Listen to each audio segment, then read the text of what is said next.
کہ اس کو یک طرفہ طور پہ معطل نہیں کیا جا سکتا، لیکن بھارت نے ہٹ درمی کا مستقل مظاہرہ کیا۔ اب یہ سچویشن ہے کہ اس کو لے کر مزید جو بھارت کے پلان ہیں، جس طرح سے دریائے سندھ، دریائے چناب اور راوی پہ بھارت کا رخ پانی کا ہے اس کو موڑنے کی ہو رہی ہے کوشش ہے بھارت کی۔ اس کو پاکستان نے کہا تھا آبی جارحیت ہم تصور کریں گے، اس کو جنگ تصور کریں گے۔ معاملات کدھر جاتے ہوئے دکھ رہے ہیں؟ یقیناً جی، پاکستان کی اسمبلی میں جو قرارداد پاس کی گئی تھی اس موقع پہ خاص طور پہ یہ لفظ استعمال کیا گیا تھا، یہ ایکٹ آف وار شمار ہوگا، اور خاص طور پہ یہ جو یک طرفہ طور پہ یہ ودھان کیا گیا، اس کو بڑا ٹیکنیکلی انڈیا نے استعمال کیا۔ انہوں نے ایک ورڈ یوز کیا تھا ہیلڈ ان ابینس، کیونکہ یک طرفہ طور پہ اس کو معطل نہیں کیا جا سکتا اور نہ ہی اس معاہدے سے نکلا جا سکتا ہے۔ اس معاہدے کا فریم ورک قانونی طور پہ یہ اس بات کا تقاضا کرتا ہے کہ دونوں پارٹیز مل کے ہی اس میں امینڈمنٹ کر سکتی ہیں، اور دونوں پارٹی مل کر ہی باہمی اتفاق رائے سے اس کو ختم بھی کر سکتی ہیں۔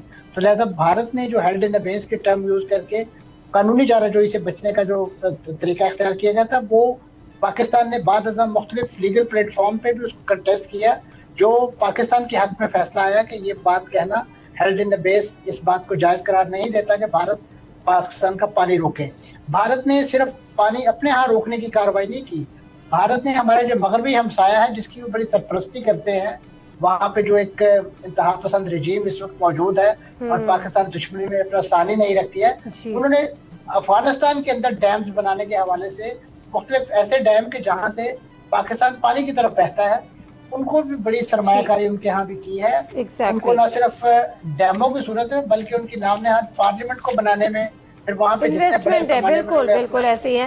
بہت شکریہ منصور جعفر صاحب آپ کا، اعجاز محمود صاحب آپ کا بھی، اور ایک بریک لیتے ہیں، بریک سے واپس آئیں گے۔ گلگت بلتستان کے الیکشنز ہو گئے، باقاعدہ طور پر ابھی تک کوئی بھی جماعت باوجود اس کے کہ پیپلز پارٹی نے برتری فی الحال حاصل کی ہے، حکومت کا باقاعدہ کوئی اعلان نہیں کر سکی، نہ کوئی وکٹری سپیچ اب تک ہو سکی۔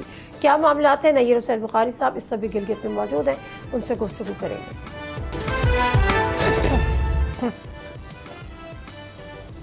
جی ناظرین، پروگرام میں ایک دفعہ پھر آپ کو خوش آمدید کہتے ہیں۔ جب بات پیپلز پارٹی کی ہوتی ہے تو پیپلز پارٹی کی حکومت بنانے کی پوری کوشش ہے گلگت بلتستان میں، اور اس جو ہے سب سے زیادہ سیٹس بھی گلگت بلتستان میں پیپلز پارٹی نے لی ہیں۔ جو کشمیر کے معاملات ہیں اس میں بھی جو مین اسٹیک ہولڈر ہے وہ پیپلز پارٹی ہے، کیونکہ وہاں پہ پیپلز پارٹی حکومت ہے، اور سندھ کے ایم کیو ایم کے ساتھ جو سندھ حکومت کے بھی معاملات چل رہے ہیں ان سب پہ ذرا گفتگو کریں گے۔ اور اس وقت ہمیں جوائن کیا ہے سید نیر حسین بخاری صاحب نے، سیکریٹری جنرل پاکستان پیپلز پارٹی۔ السلام علیکم بخاری صاحب۔ وعلیکم السلام۔ بخاری صاحب، آپ اس وقت بھی گلگت میں موجود ہیں، کیا اس وقت حالات ہیں؟ اور پیپلز پارٹی 12 سیٹس اس وقت لے چکی ہے، 17 سیٹس حکومت بنانے کے لیے سادہ اکثریت چاہیے، 33 کی اسمبلی ہے۔ پیپلز پارٹی اس وقت کہاں اسٹینڈ کر رہی ہے آپ کی تازہ ترین معلومات کے مطابق؟ دیکھیے جی، آپ نے درست فرمایا کہ پیپلز پارٹی کے پاس 12 سیٹس ہیں، 12 کے ایک انڈیپینڈنٹ نے آج جوائن کیا۔ جی لیکن یہاں پہ کچھ معاملات جوڈیشل فورم پہ گئے، اور آج ہی سپریم اپیلیٹ بینچ نے ہمارے 2 ریٹرن کینڈیڈیٹس پہ آرڈر کو سسپینڈ کر دیا، اور اس پہ 2 جولائی کی ڈیٹ ڈال دی۔ اور ایک تھا ہمارا کینڈیڈیٹ جس کا پوسٹل بیلٹ کی کاؤنٹنگ سے ہم جیتے ہوئے تھے، اس کا کاؤنٹ کا رزلٹ نہیں اناؤنس کر رہے تھے، اور اس کا بھی جو لیگل ریکوائرمنٹس ہیں فل کیے بغیر وہ ہمارے اپوننٹ کو انہوں نے فارم 49 جاری کر دیا، جس کے لیے ہم کورٹ میں جا رہے ہیں۔